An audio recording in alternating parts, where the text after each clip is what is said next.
राजेश, जब हम कहते हैं ज़ेलेंस्की करप्ट नहीं है, इसलिए भी तो शायद नहीं है क्योंकि वो एफ्लुएंट है। उनके मीडिया चैनल्स हैं, उनके अपने कंपनीज है, बिजनेस है, तो एज सच उनको इस करप्शन में रहने की जरूरत नहीं। That's one of the reasons.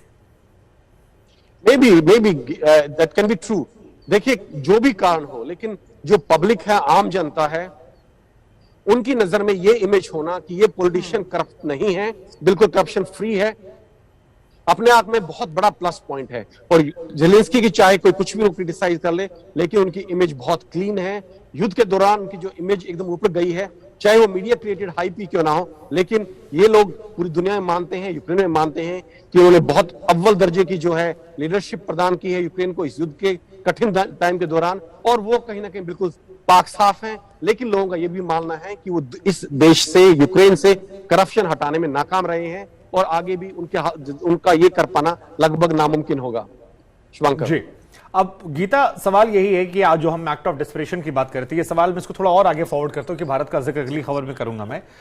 9 देशों से राजदूत हटाया था, आज कैबिनेट फेरबदल की बात आ रही है, तो ये एक के बाद एक लोगों को हटाने का सिलसिला जो है, ये इसे मनोवैज्ञानिक तौर पर आप कैसे देख रही हैं, युद्ध के तौर पर कैसे देख रही हैं? क्या ये युद्ध में जीत ना पाने की या इंप्लीमेंट ना कर पाने की छटपटाहट है, या एक स्मार्ट पॉलिटिशियन की तरह वो जहां जहां फिक्स कर सकते हैं वो कर रहे हैं? कैसे देखा जाए इसे? देखिए, वॉर के दौरान जब एक कंट्री ऑलरेडी वॉर में घुसा हुआ है, युद्ध के बीच है, तब आप रीशफल करते हैं या लोगों को हटाते हैं, नए लोग लाते हैं। और ऐसा नहीं कि आपने 1-2 किए हैं कि आप इनसे डिससैटिस्फाइड हैं, आपने इतने सारे एम्बेसडर्स को डिसमिस कर दिया, उसके बाद आप कैबिनेट मिनिस्टर्स को डिसमिस करना चाहते हैं। तो इसको एक्ट ऑफ डेस्परेशन कहीं ना कहीं नजर आ रहा है। क्योंकि रिजल्ट्स नहीं मिल रहे हैं। यूक्रेन को जो रिजल्ट्स चाहिए वो रिजल्ट्स नहीं मिल रहे, और वो तब तक नहीं मिलेगा जब तक यूक्रेन को फुल सपोर्ट वेस्ट का ना मिले। बस थोड़े बहुत पीस मील बेसिस पे वेपन्स भेज देना काफी नहीं है। यूक्रेन अपनी लड़ाई अकेले पहले भी नहीं लड़ सकता था, और आज भी उसके लिए ज्यादा नामुमकिन हो रहा है, क्योंकि रूस, देखिए, वेस्ट कुछ भी कह ले कि यहाँ पे रूस हार रहा है, मतलब जितना भी उन्होंने नैरेटिव और प्रोपेगेंडा चलाने की कोशिश की है, आखिरकार ऑन द ग्राउंड क्या है शुभांकर? ऑन द ग्राउंड यही है कि रूस ने ईस्टर्न पार्ट्स कैप्चर कर लिए हैं, और आज ज़ेलेंस्की अपने एक्ट ऑफ डेस्परेशन में एक के बाद एक बदलाव ला रहे हैं। इन बदलाव यानी कि इन चेंजेस, डिसमिसल, सस्पेंशन से गवर्नमेंट में इंस्टेबिलिटी बढ़ेगा, और जब तक, और अगर इंस्टेबिलिटी बढ़ता है यानी कि स्थिरता नहीं रहे, तो फिर आप सरकार कैसे चलाएंगे, आप डिसीजंस कैसे लेंगे, आगे कैसे बढ़ेंगे? ये वही एनवॉयज हैं, ये वही एम्बेसडर्स हैं।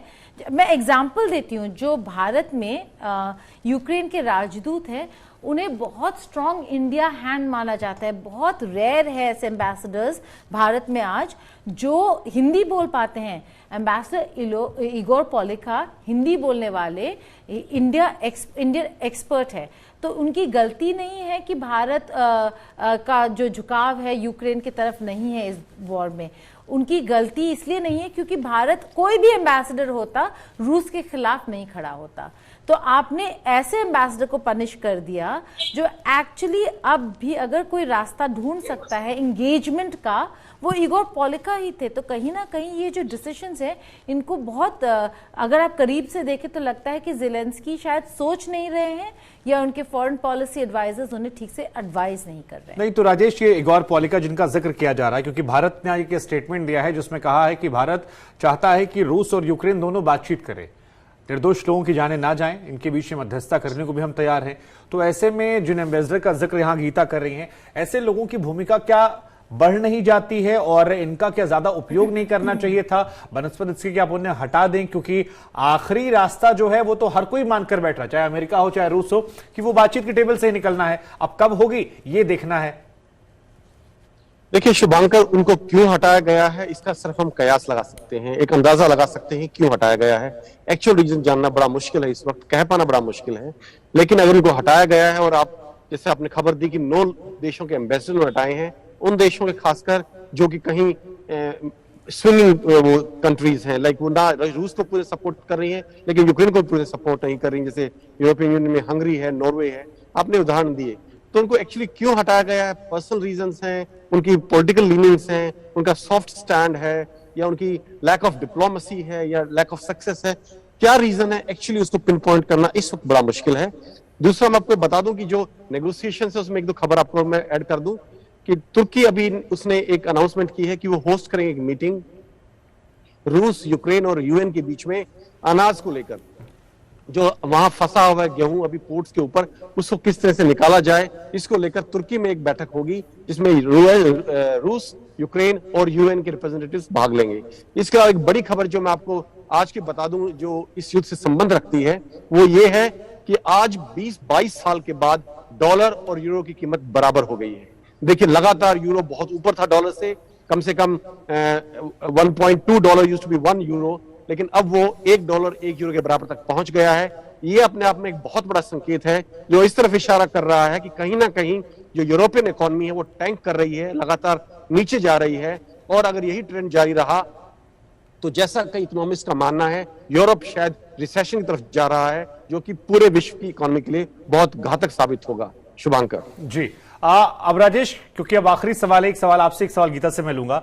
एक खबर यह भी आई कि अभी भी युद्ध, क्योंकि हम युद्ध को लेकर मुख्य चर्चा कर रहे हैं, युद्ध जारी है, और खबर यह है कि आज जब युद्ध हुआ तो उसमें डोनेक्स पर हमला किया गया, 15 लोगों की मौत हुई है। कुछ एक्सपर्ट्स ये भी कह रहे हैं कि शायद खार्किव को हड़पने की अब जो ख्वाहिश है वो रूस की हो गई है। इसमें कितनी सच्चाई है?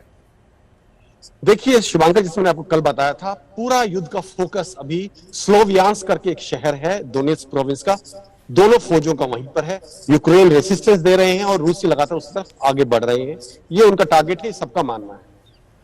इसके अलावा मिसाइल स्ट्राइक्स पूरे इलाके में हो रहे हैं, पूरे यूक्रेन के अंदर हो रहे हैं। आज सुबह रूसी फौज ने एक और दावा किया है कि उन्होंने अपने मिसाइल स्ट्राइक में एक बहुत बड़ा एम्युनिशन डेपो, जिसमें बहुत से रसद और एम्युनिशन जो वेस्टर्न कंट्रीज से आई है वो स्टोर थी, उसको तबाह कर दिया है।